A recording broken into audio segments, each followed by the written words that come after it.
Et de toute façon, on est déjà surveillé avec nos téléphones. Et cette surveillance, si on se penche sur la question, comment elle a été possible? Quand vous avez installé votre tablette, votre téléphone, votre ordinateur, il y a une petite fenêtre qui s'est ouverte et on vous invitait à cocher une case comme quoi vous aviez lu et accepté les conditions générales.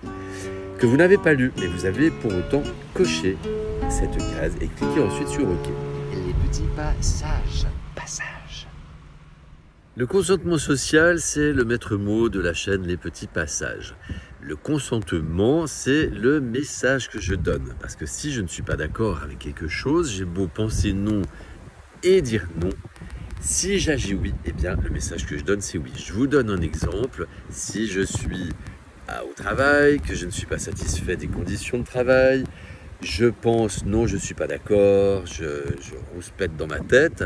Je suis au café avec mes collègues, je dis non, ouais, rends-toi compte, le patron, le chef, les plannings, et gna gna gna. Je retourne à mon poste de travail, je fais mon travail normalement. Donc le message que je donne à mon chef à ce moment-là, c'est il n'y a pas de problème, j'agis oui. Et nos mécontentements actuels sont dus à nos consentements passés et nos consentements actuels donneront les mécontentements de demain. C'est pour ça que quand j'entends dire par exemple oui mais de toute façon on est déjà surveillé avec nos téléphones, eh bien j'attire votre attention sur le fait que cette surveillance, si on se penche sur la question, comment elle a été possible? Et là je vais faire appel à votre mémoire. Quand vous avez installé votre tablette, votre téléphone, votre ordinateur, il y a une petite fenêtre qui s'est ouverte et on vous invitait à cocher une case comme quoi vous aviez lu et accepté les conditions générales. Que vous n'avez pas lu, mais vous avez pour autant coché cette case et cliqué ensuite sur OK.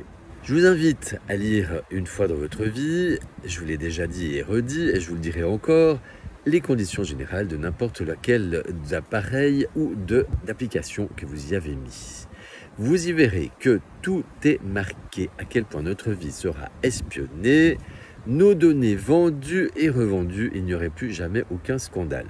Et pourtant, eh bien, nous acceptons également tous les jours les cookies, à moins que nous les refusions, bien entendu. Et une fois que vous avez installé l'application, c'est vous qui déterminez si vous autorisez à ce qu'elle accède à vos contacts, à votre appareil photo, à votre micro, etc.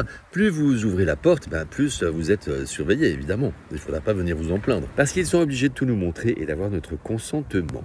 Et donc, tout nous montrer, ils le font. Et notre consentement, eh bien, nous le donnons. Voilà, sur un plateau. Et je vous attire aussi votre attention sur le fait qu'ils payent des dizaines de milliers d'euros, des juristes, pour éditer ces conditions générales. C'est pas juste un poème sorti du chapeau. Et soyez également très méfiants parce qu'il y a des applications comme TikTok. En fait, vous êtes en train de faire une activité et tout d'un coup, il y a une petite fenêtre qui s'ouvre et qui vous demande si vous êtes d'accord que TikTok accède à vos contacts, par exemple. Et comme vous n'êtes pas du tout dans les paramètres en train de faire un réglage, faites pas attention puisque vous avez vraiment beaucoup de chances de cliquer sur OK. C'est pour ça que TikTok est reconnu pour une application très intrusive. Mais vous pouvez vous en prémunir en mettant de la conscience et en mettant de la lenteur aussi sur ce que vous faites. Et ce consentement a des effets à double titre, déjà au niveau individuel. Quand j'accepte des conditions générales, j'accepte à titre individuel que mes données soient exploitées, mais c'est également, comme le collectif est la somme des individus qui le composent, un consentement collectif qui va permettre une plus grande collecte de données et puis des interactions gigantesques entre chacune des applications avec des petites lois qui, sous couvert de sécurité, de lutte contre le terrorisme, etc., vont justifier à chaque fois des utilisations de ces données par le gouvernement pour des questions de sécurité, de croiser les données également d'une application à l'autre, et tout cela en fait grâce de nouveau à notre consentement et à nos consentements répétés. Alors oui, on est déjà surveillé avec nos téléphones, certes, mais parce que nous avons déjà dit oui. Mais c'est pas parce qu'il y a une hémorragie qu'on va laisser pisser le sang. On peut arrêter l'hémorragie. Ça veut dire qu'une fois que nous avons pris conscience des conséquences de nos actions, que nous les faisons en conscience, c'est déjà une chose par rapport à les faire sans conscience, même si nous continuons à le faire, mais au moins eh bien, prendre conscience que nous avons encore un moyen d'éviter le pire et que tous nos mécontentements futurs peuvent être évités si nous arrêtons de consentir une bonne fois pour toutes.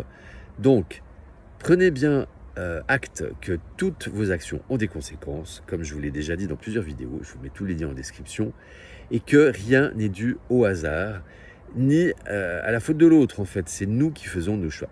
À bon entendeur, à bientôt. Passage.